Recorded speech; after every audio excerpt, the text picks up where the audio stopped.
Aujourd'hui, dans cette vidéo, je vais passer en revue avec vous 5 croyances qui sont bloquantes, qui sont limitantes dans ta perte de poids et qui sont pourtant des trucs très communs, des petites pensées un peu anodines qui sont proposées par la société. Ça peut être proposé par tes parents, par ta grand-mère, par ton médecin. Bref, des pensées que tu as eues depuis tout petit et qui paraissent pas grand-chose comme ça, mais qui en réalité te bloquent dans ta perte de poids. Comment ça se fait que des croyances comme ça peuvent nous bloquer dans notre perte de poids? Parce que on l'a vu ensemble dans cette vidéo, que je vous remettrai ici, mais tous les résultats que tu as dans ta vie proviennent des actions que tu mets en place. Toutes tes actions sont motivées par une émotion, et ce qui crée tes émotions dans ta vie, ce sont tes pensées. Donc ça va être important de juste avoir un peu une idée de ce qu'on pense et de ce qu'on croit et de ce qu'il y a dans notre tête, et de pas se dire que c'est pas grave et que ça n'a pas d'importance, parce qu'en réalité, c'en a une. Et c'est le cas notamment de ces 5 croyances que je vais passer en revue avec vous.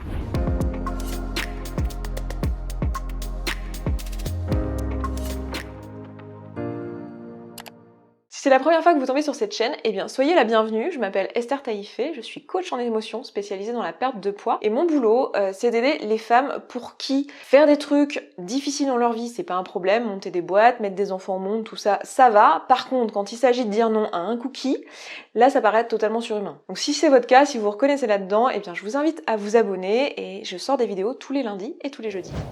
Première pensée que j'entends très souvent et que moi aussi j'ai cru pendant très longtemps parce que je compte pas le nombre de fois qu'on me l'a rabâché, c'est le petit déjeuner, c'est le repas le plus important de la journée. Si vous l'avez dit en même temps que moi, mettez-moi un petit commentaire avec vous savez, Et ce qui va avec, c'est, voilà, sauter un repas, c'est dangereux, hein, sauter le petit-déj ou sauter le midi, enfin, on compte pas le nombre de parents qui forcent leurs enfants à manger au petit-déjeuner, ma mère y compris quand j'étais enfant, alors qu'en réalité, c'est faux, c'est pas un repas qui est plus important qu'un autre, ce qui est important, c'est de se nourrir, hein, voilà. Mais si on n'a pas faim le matin, il y a aucun problème à pas manger le matin, parce qu'en fait, ce qui se passe souvent, et la raison pour laquelle on a, la plupart d'entre nous, pas faim le matin, c'est parce qu'en fait, pendant la nuit, votre corps switch de mode, en fait. Il change de façon de se nourrir, hein. Pendant que vous dormez, vos organes continuent à fonctionner, votre cerveau continue à fonctionner, vos organes et tout ça, ils ont quand même du sucre qui leur est amené, et ce sucre il provient de vos stocks de glycogène.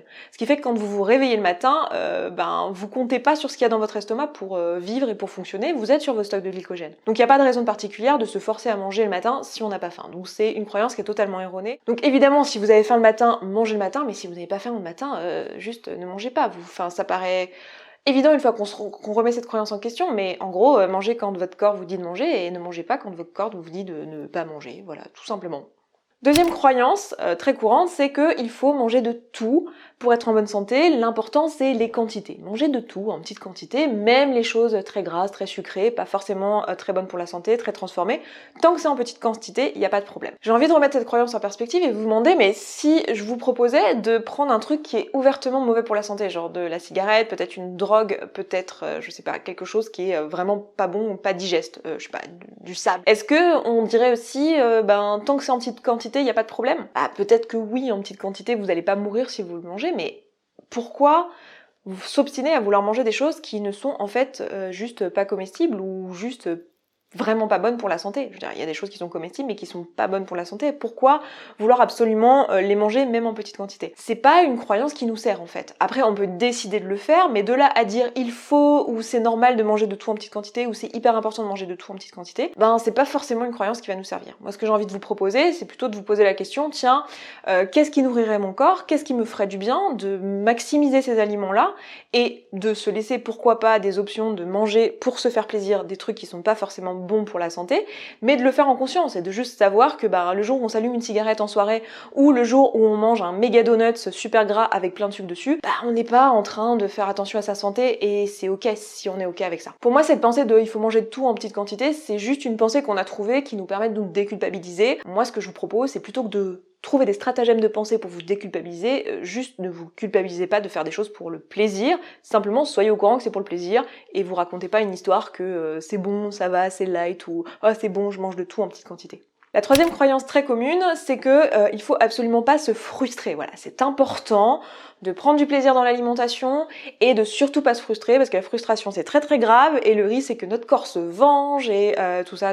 Bon, c'est une croyance qui est totalement erronée, que la frustration c'est un gros problème et c'est super grave. J'en ai fait toute une vidéo, je vous la remettrai ici si vous voulez aller la voir. En gros, pourquoi est-ce qu'on fait tout un truc autour de la frustration dans l'alimentation comme si c'était super grave et que on allait se jeter sur la nourriture si si on était frustré, alors que dans les autres domaines de la vie, je veux dire, on se dit pas attends, attention, faut surtout pas se frustrer au travail, sinon tu vas taper ton boss, faut surtout pas se frustrer dans les relations avec ton mari, il faut aller voir d'autres mecs parce que sinon tu vas te faire une partouze à la première occasion. Enfin, on n'a pas ce raisonnement-là pour tous les autres trucs de la vie, mais par contre, pour la frustration liée à la nourriture, on a ce raisonnement-là. La frustration, bon, c'est pas une émotion très agréable, mais ça fait partie de la vie au même titre que la colère, que l'ennui, que toutes les émotions, et on n'a pas de raison d'avoir peur de nos émotions. La chose à faire dans cette situation-là, si on se sent frustré, bah, c'est juste de le reconnaître, de l'identifier, et puis peut-être de prendre un peu de temps pour se demander mais pourquoi ici je suis frustrée, à quoi je m'attendais, quelle était mon attente, et comment j'ai envie de la résoudre autrement.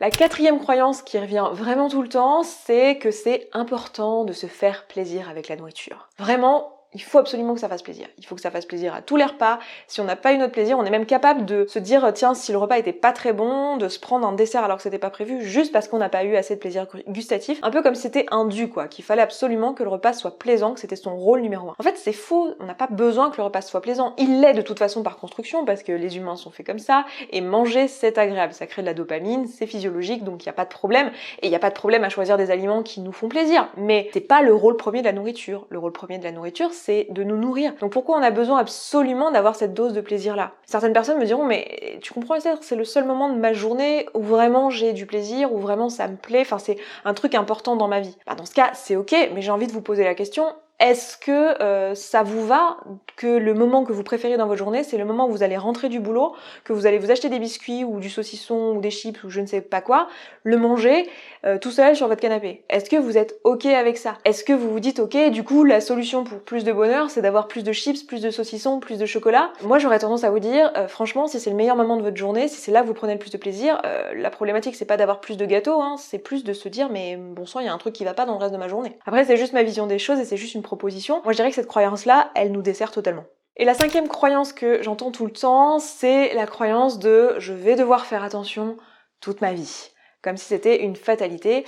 Bon, bah ça c'est totalement faux, hein. Même si on a eu un passé de régime, un passé de surpoids, cette croyance-là, elle nous vient probablement d'un jour un médecin qui nous a vu sur notre courbe de poids, qui a regardé et qui s'est dit cette petite elle est un petit peu dans la moyenne haute de la courbe, va falloir la surveiller, va falloir qu'elle fasse attention toute sa vie. Et comme c'était un médecin, ou un parent, ou un grand-parent, ou n'importe qui qui a une figure d'autorité dans notre vie, ça nous impacte. Et là, comme c'était un médecin, bah on l'a retenu et on s'est dit ah oui, il va falloir que je fasse attention toute ma vie. Et du coup, on s'est ancré cette croyance-là, alors que c'est totalement faux, hein. Vous pouvez tout à fait aujourd'hui décider de changer votre relation à la nourriture, de vous poser la question de qu'est-ce que je ressens, qu'est-ce que je pense, qu'est-ce qui me crée toutes ces émotions, de résoudre le problème à la source, d'écouter ces émotions et de se demander pourquoi elles sont là, quelle est la raison qui fait que je mange, hein, parce que si le problème c'est pas la faim, la solution c'est pas manger, c'est que là j'utilise un tampon émotionnel.